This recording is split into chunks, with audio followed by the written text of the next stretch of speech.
Olá, tudo bem? Vamos dar início à nossa última aula do tema Abertura de Empresas. E hoje iremos tratar um assunto de fundamental importância não somente para o mundo pessoal, mas como o mundo das empresas. Iremos abordar a ética empresarial. Conceito de ética. A ética é o estudo fundamentado nos valores morais que orientam o comportamento humano em sociedade. A palavra tem origem no grego ethos, que significa caráter. Como acabamos de ver, o conceito de ética está relacionado com um conjunto de comportamentos em sociedade.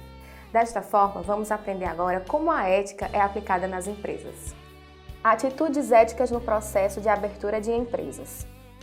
Pagamento de todas as obrigações fiscais, emissão de toda a documentação necessária para a regularização da empresa e oferecer qualidade digna de trabalho a seus empregados. Para o processo de abertura de uma empresa, faz-se necessário um conjunto de atividades éticas, entre a emissão de documentação necessária para o registro, bem como o pagamento de todos os tributos junto ao fisco, o que torna a empresa regular. Vamos aprender agora uma prática bastante usada no mundo empresarial, a formação da sociedade, que deve estar baseada em princípios éticos e atitudes coerentes.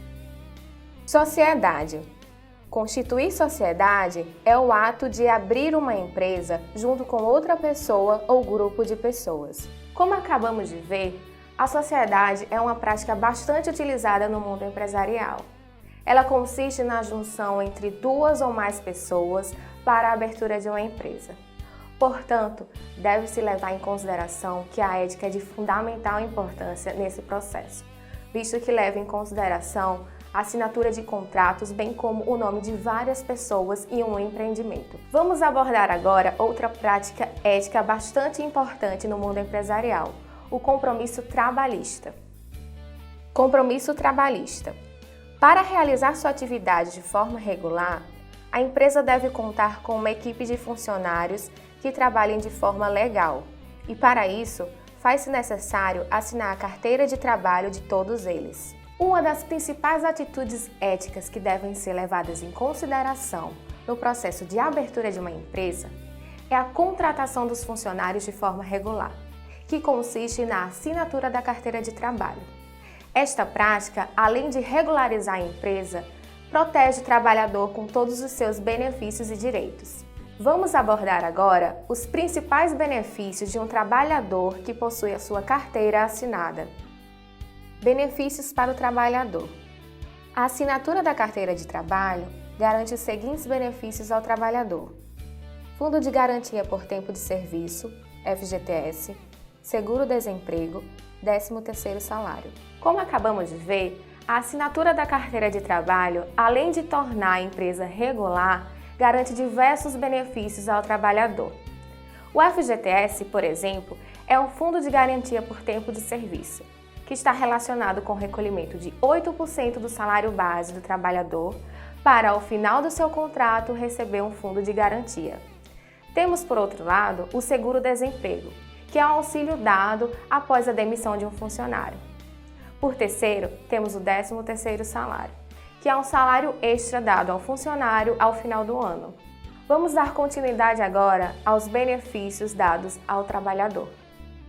Auxílio maternidade, seguro de vida, descanso semanal remunerado e férias remuneradas. O auxílio maternidade é um benefício dado às funcionárias no período pós-gestação. O seguro de vida, por sua vez, é um benefício que garante a integridade física do funcionário.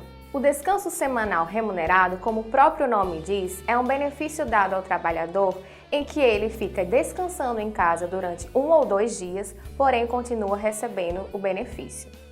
Por fim, temos as férias remuneradas, um mês dado a todos os trabalhadores como direito às suas férias. Agora que entendemos um pouco das atitudes éticas no mundo empresarial, vamos entender quais são as consequências de atitudes antiéticas. Consequências de atitudes antiéticas. O processo de abertura de empresa, bem como seu gerenciamento, exige conduta ética em todas as fases. A falta disso acarreta em multas e interdição do seu funcionamento. O processo de abertura de uma empresa exige um conjunto de procedimentos burocráticos que devem ser seguidos à risca.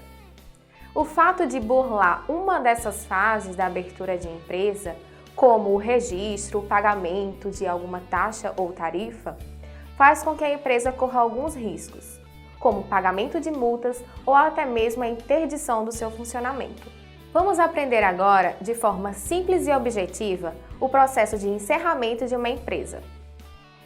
Processo de encerramento de uma empresa. Apesar de muitos terem a ideia de que o fato de uma empresa fechar está relacionado com a falência, decorrente da má administração, esse processo ocorre também em casos em que o encerramento acontece por motivos positivos. Assim como o processo de abertura de uma empresa, o seu encerramento também deve seguir atitudes práticas e burocráticas. Nem sempre o fato de uma empresa encerrar está relacionado com a falência ou sua má administração. Ocorre casos em que uma empresa fecha simplesmente pelo fato de ter crescido seu número de funcionários ou precisar mudar de categoria. Porém, nesses casos, faz-se necessário o encerramento de forma regular da empresa. Vamos entender agora como funciona o processo de encerramento de uma empresa. Encerramento prático. O primeiro encerramento a ser realizado é o encerramento prático, que consiste na quitação de todas as dívidas da empresa. O primeiro passo para o processo de encerramento de uma empresa consiste na quitação de suas dívidas e obrigações fiscais. Por exemplo, caso uma empresa deseje fechar suas portas, porém ainda tem 3 parcelas de um pagamento a ser feito, ela obrigatoriamente deverá quitar para continuar no processo de encerramento. Encerramento burocrático. Consiste basicamente na emissão de certidões e documentos que informem a regularização da empresa para seu processo de encerramento. Essa emissão deve ser solicitada a um contador.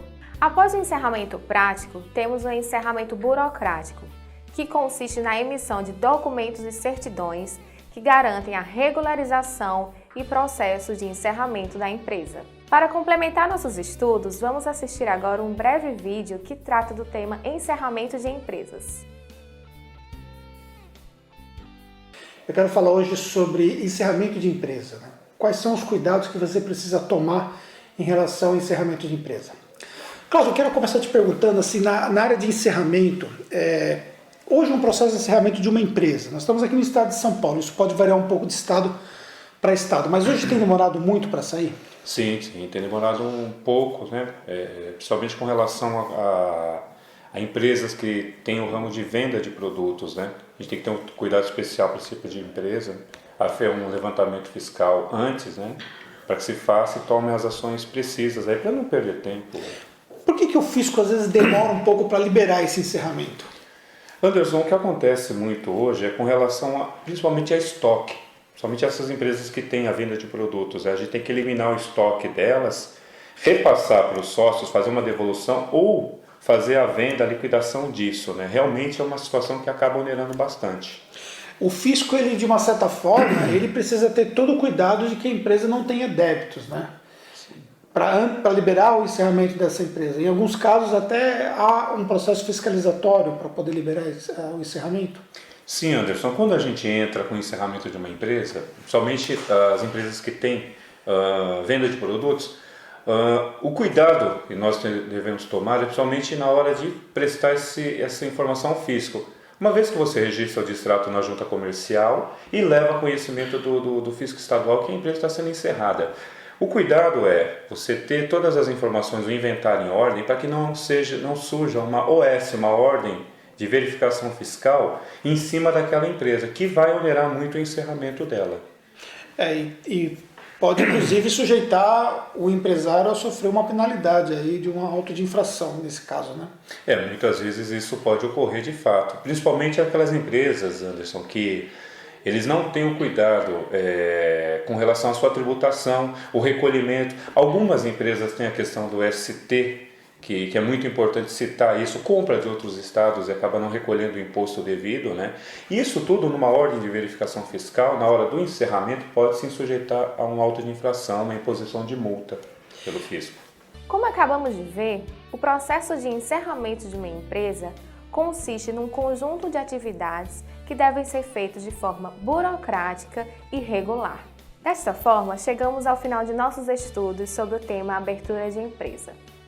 Espero que você, aluno, se aprofunde em seus estudos com material didático e outras fontes. Obrigado pela companhia e sucesso!